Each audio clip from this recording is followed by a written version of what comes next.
What's up? It's your girl Camron, and I'm back with your weekly wrap-up.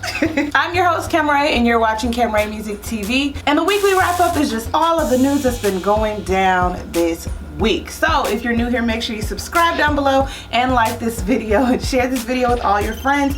Let's just chat about some of these hot topics. Some of our people that really fought for us, that walked and marched with Martin Luther King and were really about that work and about making change.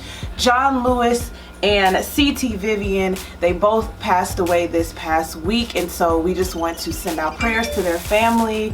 And just, if you guys don't know who they are, please do your research and really find out what they were involved in, who they were. They were really pertinent to the movement, pertinent to change, and pertinent to the culture. So we just want to send prayers out. They lived long, full, healthy lives about change, and that is what we should all be fighting for, right? Lives full of change and impact, and so that when you do pass, that your legacy is remembered. Okay. We also had news of Tamar Braxton. You guys know her from The Real. She is the youngest of the Braxton family crew. She also had her show with her husband. She also has a show on VH1 right now called Get Your Life, I believe, and it's about like hair and all the different bad things that goes on. She had a suicide attempt, and most people probably wouldn't think this of Tamar because she is like really fun loving and has all this personality and energy, right? But she's gone through a lot of things publicly that I kind of feel like if you don't have a therapist, you may succumb to these things going on. So mental health is really important in our weekly wrap up this week. We have a lot of things that we are discussing that stem from mental health. And what I really want us to realize is if you cannot afford a therapist, please get at least a journal, write down your thoughts, do like lots of self-talk, do meditation, and as surface level as these things sound, they can be really impactful when you enact them every day. And I'm telling you this as a witness. This is something that I do for myself because sometimes you don't have time. Sometimes it's not in the budget to actually go to a therapist. Sometimes COVID is going on. So get you a journal, get you, do the self-talk, do the meditation, because I mean, mental health is just as important as going to get a COVID test, okay? So what happened was Tamar apparently, her boyfriend found her unresponsive. The family's feeling like the boyfriend is involved somehow because when he was on the 911 call, and this is all allegedly, I don't know if I said my disclaimer, if it's gonna skin at the bottom. Anything that's said on the weekly wrap up is all allegedly. It's all pulled from the Shade Room, all pulled from Hollywood Unlocked and TMZ, and we just get down here and we tell our opinion, right? But apparently the sisters and the family think that the boyfriend is involved, and because he was able to tell the 911 operator all of the reasons why she probably did this. And so just for me, I don't know, but like I said, mental health is very important. And one thing about the Black community, I don't know about any other people of color, but the Black community definitely feels like the church can heal all wounds. And I don't necessarily believe that. I believe that God has created these professions and created people to be professionals in certain fields, and so that we have resources to go get fixed, right? So the church is not always that, and that's kind of where we've kind of dropped the ball a little bit. Like, we bring all these things to God, and then they say faith without works is dead. Well, that also means you cannot truly heal for real if you don't listen to what God is telling you and use the resources that he's telling you. And it's no fault. It's nobody's fault. I mean, we went from slavery to Jim Crow and segregation. We had all these things and all these reasons why we don't know or don't get the same treatment. But now that, Tamar has money, I'm just hoping that her family can kind of rally around her. Nobody treat this, because y'all know them Braxton sisters, it's always something, but hopefully nobody treats this as a flaw of Tamar's and just helps her get the help that she needs to come back to the Tamar that we know and love. Okay, so prayers out to Tamar. Okay, so this leads into Kanye and Kim. Okay, I talk about Kanye a lot because I feel my upbringing, I always feel like I have ties to Kanye because his album, I was playing it all the time, like, you know, so we always feel like we know these celebrities, right?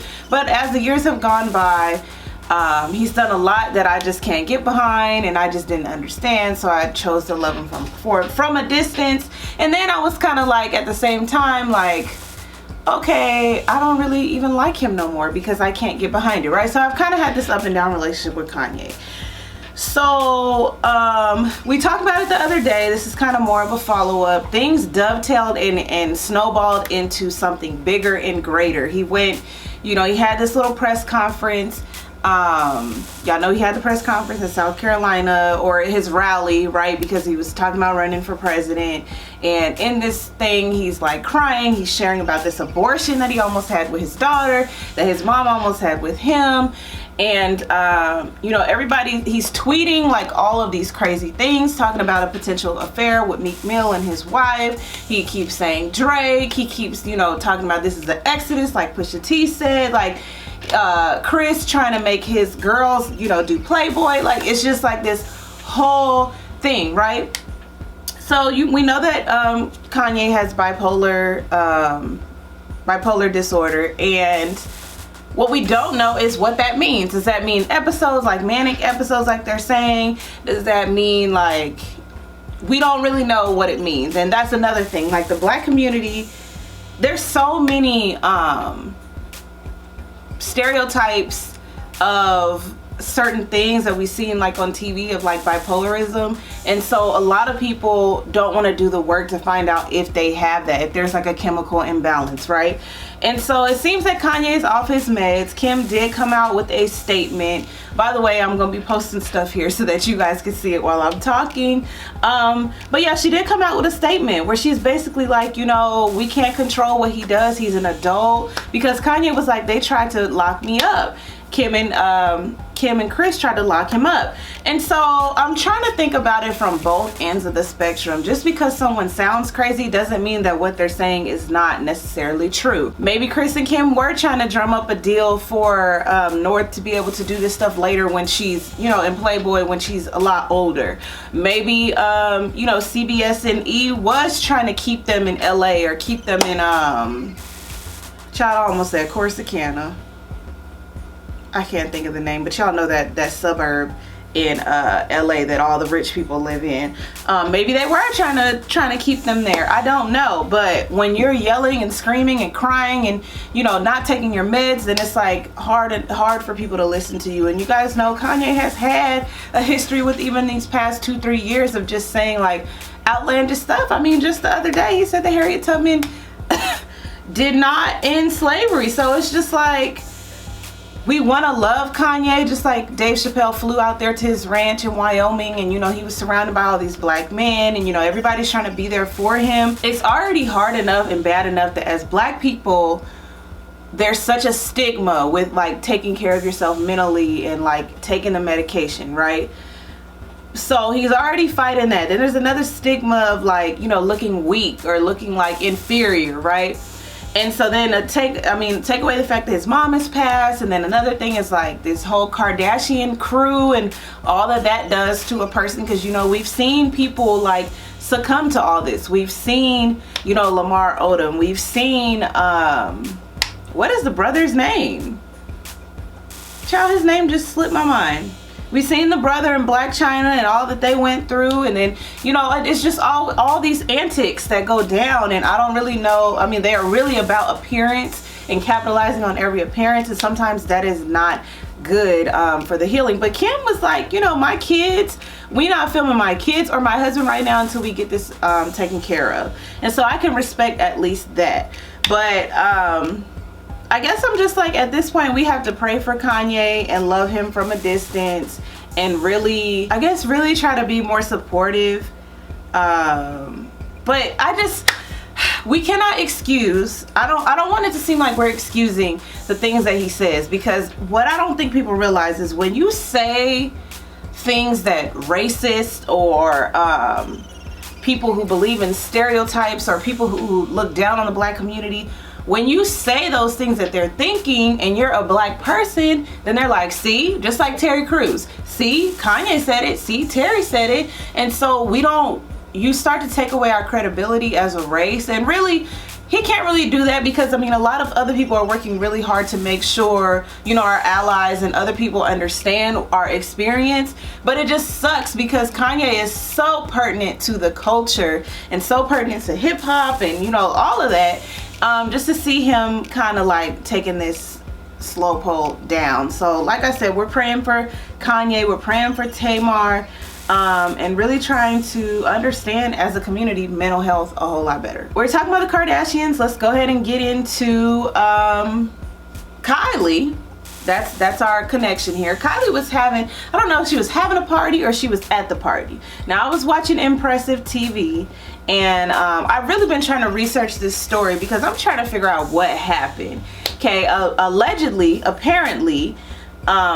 Tory Lanez and Meg Thee Stallion, they've been dating, right? We've been seeing them together, popping up on each other's lives and all in each other's comments and stuff. I don't understand it, but hey, they've been talking, they've been messing around and whatever. And you guys know, like, we've come to like Tory Lanez. You know, he's really funny on the live, and you know, he's with all the antics. And even beyond that, because I'm not a person, I'm a little, you know, I'm a little older, so all of that don't really like scratch my itches. What I like is the talent on that Chicks tape, how he was able to do those remakes and, you know, actually have the people on there instead of just reusing their song and then make it his own. Okay, all that aside, they're dating. I guess they decide to go to this pool party up in LA, and Kylie is there. Allegedly, either Kylie was flirting or Tory was flirting, and Meg Thee Stallion felt disrespected. From my understanding, she storms out. They get into this, you know, type of argument thing. He pulls out the gun. Her foot ends up getting shot. He is the shooter, right? So, you know, we've been trying to figure out who shot Meg. And not that it's so important, like it's more important than her health and her recovery. No, it's that we want to know how to feel about Tory Lanez. If he just took this gun out and shot this girl, if it accidentally went off, because number one, if you take a gun out, like you're already, to me, in your mind, not mature enough to be holding this gun, because you gonna take a gun out on me to do what? Like, are you trying to scare me? Are you trying to shoot me? So whether he did it on accident or whether he did it on purpose, now we kind of looking at Tory Lanez like, what the heck is going on? What is going on? And that is serious. I think because Meg is like not crying and we don't see pictures of her foot, like that's a crazy thing about the internet and about society. If we are desensitized to things, or we don't feel as serious about it if we don't see it, if we don't see images of her bloody foot, images of her crying in a press conference, like it don't really hit us like that. And that's why, that's another reason why I feel like Breonna Taylor's killers have not been arrested, because I feel like, you know, we had videos of Ahmaud Arbery, we had a video of you know, all of these other murders that occurred. And just because, number one, Breonna Taylor's a black woman, you guys know the black woman is like at the bottom of the totem pole when it comes to like taking care of and you know, really stepping in as a society. Okay, and then on top of that, there was no video showing what went down. And so I feel like because it didn't go viral that way, then it's like taking some time, and really they need to arrest the killers who killed Breonna Taylor. Okay, that was a small sidebar. But because Meg didn't come out and do all that, and she's kind of trying to save face, and she's not saying like who did it, she's saying who didn't do it, but she's not saying who did it. I feel like some people are treating it as a joke. Number one, you got Camron, who misgendered Meg. He posted this on his Instagram, and he's like, you know, saying what he's saying. Y'all can read it, I'm not gonna repeat it, but it's something so crazy to me. Me being a taller woman, me being, you know, someone who's not super skinny, men always if they're not as tall, if they're not as muscular, like they always start misgendering women, and it's just like, bro, what are you insecure about? So that was in poor taste. This girl got shot and you making jokes about it. And I really think it's because she did not come out crying about it, and she wasn't like, you know, trying to get people to, she wasn't trying to draw sympathy or empathy from people, and I really think that's why. Another person who was playing around is Draya. Okay, I have tried with Draya because Draya has this image to me that a lot of people envy. She's a real pretty girl, seems really effortless a lot of times, but she has said some things that have gone down in Black history of just being like straight ignorant. You know, when she was saying that her wholeness could be deleted, that was a huge thing. And you know, she had in her history of child neglect, where she just has her kid warming up these TV dinners, and you know, so she's had this history. She's went through everything she's went through in basketball wise, and now she's become like this mogul, if you want to call her that. She's become this influencer that, you know, we can know and respect, and she has a line and she has all these different things, right? So she's on this podcast show and she says this. I predict. I'll take it. I predict that they had some sort of Bobby and Whitney love that, you know, drove them down this Snapped-esque type of road. And I'm here for it. I like that. I want you to like me so much you shoot me in the foot too. Like, but as long what the whoa? Wait, no, that is very Draya-like. Drop a grenade. What the? You what? I want you to like me so much that if I'm trying to get out the car and you're like, no, sit your ass in the car, and I'm like, no, I'm out the car. No, you're not. He shoots you in the foot. Wow. Yeah. You gonna fuck. I'm not going nowhere. In this moment, how you going? Draya just went viral. Guys. Yeah. I'm just. Is she looking like okay? Like okay. Okay. So the problem here is that little girls, young girls, look up to Draya, whether that's her intention or not. You know, she has those twin, she has like twin stepdaughters, or I don't know what happens when you break up or go through a divorce. Does she still have a relationship with them? Anyway, she has young girls in her life, right? She also has sons, and one of them sons is in his teens at least now. So it's like, are you telling him that that's cute behavior? Like, the problem is, I understand exactly where she's coming from, because we have all thought like this, and we have all had homegirls like this, and we've all had periods in our lives like this. Another issue is she's well into her 30s. So the fact that she couldn't be like, you know, I remember thinking that this was cute, and luckily I've grown at this point and I know that it's not cute.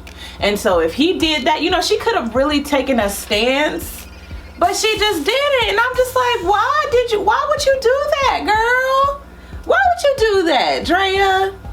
So then, you know, of course, Meg had to come out and say, you know, like, you dumb B, like, what, like, why, like, that's not funny to get shot. It's just not funny. Like, it would be one thing if he pushed her in the pool. Like, we still make jokes to this day about Ray J pushing Princess in that pool. It wasn't that. He shot her. I don't know if y'all realize the severity of getting shot. Will Meg ever be able to twerk again? Is she laying in a hospital bed receiving news that, you know, is going to affect her career? This man, you know, had aggression towards her so much that he couldn't use his words or just walk away. That's the point here. So when you're sitting here acting like that's just such a cute thing to be like, girl, no. So, you know, Draya, they drag Draya, because, you know, it's something about people when they get in a certain position, they feel like they can just talk freely, and they forget how quickly the internet will humble you. Please don't ever let me get in a position where I forget how quickly the internet or your family can humble you, right? They take you back to those times when you did not have it so together, right? And so that's what they did with Draya. She had to come on out with an apology, and at this point, it's like, girl, you said it. You felt that way. You was comfortable sitting up in a chair with you in crisscross applesauce, and you was just talking, not really realizing your impact. And whether the podcast was small or big, it's you, and you're talking about someone, and it's an unpopular opinion So it's gonna go viral. Come on, girl. Come on. You guys know that we've been having these verses on Versus TV on Instagram. We've had lots of different people. Lil Jon and T-Pain. If I can get my words together. Lil Jon and T-Pain, Alicia Keys and John Legend, Jill Scott and Erykah Badu. And this week we had DMX and Snoop Dogg, which is supposed to be like the dogs meet dogs, dog eat dog type of thing, right? And so at first I was like, I don't really understand this lineup, but okay, it kind of makes sense. All right. There's another one circulating, Keisha Cole and Ashanti, and I'm gonna say on record, I don't think that's a good matchup. I think it should be Ashanti and Sierra. I think they have about the same amount of hits. It was the same time period almost. I feel like they should do it, but it's looking like Keisha Cole and Ashanti gonna make this happen, right? Anyway, they have this versus. It was Wednesday night, and I had forgot about it because I've been noticing I've been forgetting about a lot of stuff with online stuff. I'm like, I need to set alarms and reminders and calendar invites. It comes on, and I get in there late, and we have Snoop and DMX in the studio. They got the drinks poured up, they playing all the songs, and it was really, you guys know I'm from the West Coast, and so it was really like a whole West Coast vibe, and then you got that was matched with the East Coast vibe, and all that going down. But even though it was cool to see, like, it was almost like these older uncles at the family reunion. You got one, crip walking, you got one, with the drinks, and they showing all kind of love and the smoothness and the roughness, and like, it was cool. And then I think, DMX is really like into faith now, and so he had like these, kind words to say, and really cool. But as I'm listening to the music, I'm like, bruh, these men really used to degrade the women. They really used to degrade the women, and they still do. As I was singing along, I was like, oh, wait a minute. You don't approve of this kind of music no more. So it was interesting for me because I was just like, dang, like we really used to bump this music. And even I have a West Coast playlist. Even when I play a lot of his stuff now, Snoop Dogg stuff, I'm like, ooh, girl, I can't do it. So it was cool to see, definitely pertinent for the culture, but showed me that yeah, nah.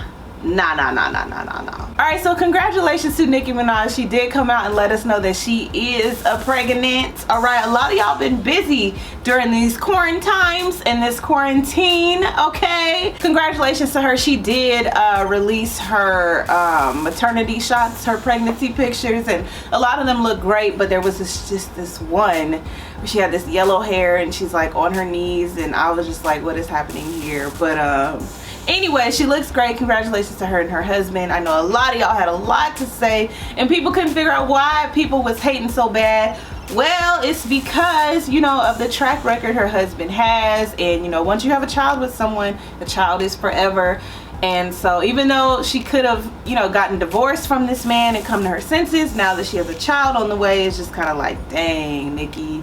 But maybe, we're all about forgiveness here, and maybe all that can be forgiven. Maybe y'all can forgive Mr. Petty. I don't know, but y'all was show dragging. Anyway, she looks amazing. Praying for a good and healthy baby. Congratulations to Nicki Minaj. Well, that's all the topics this week. You guys comment down below what you thought about this week's topics, from mental health to Meg Thee Stallion getting shot, to Draya's wild comments, to Camron's disrespectful misgendering. We got it all for you this week. I'm Camron. This is Camron Music TV. That has been your weekly wrap up. Subscribe down below, like this video, and share this video with all your friends. And I'll see you guys in my next video.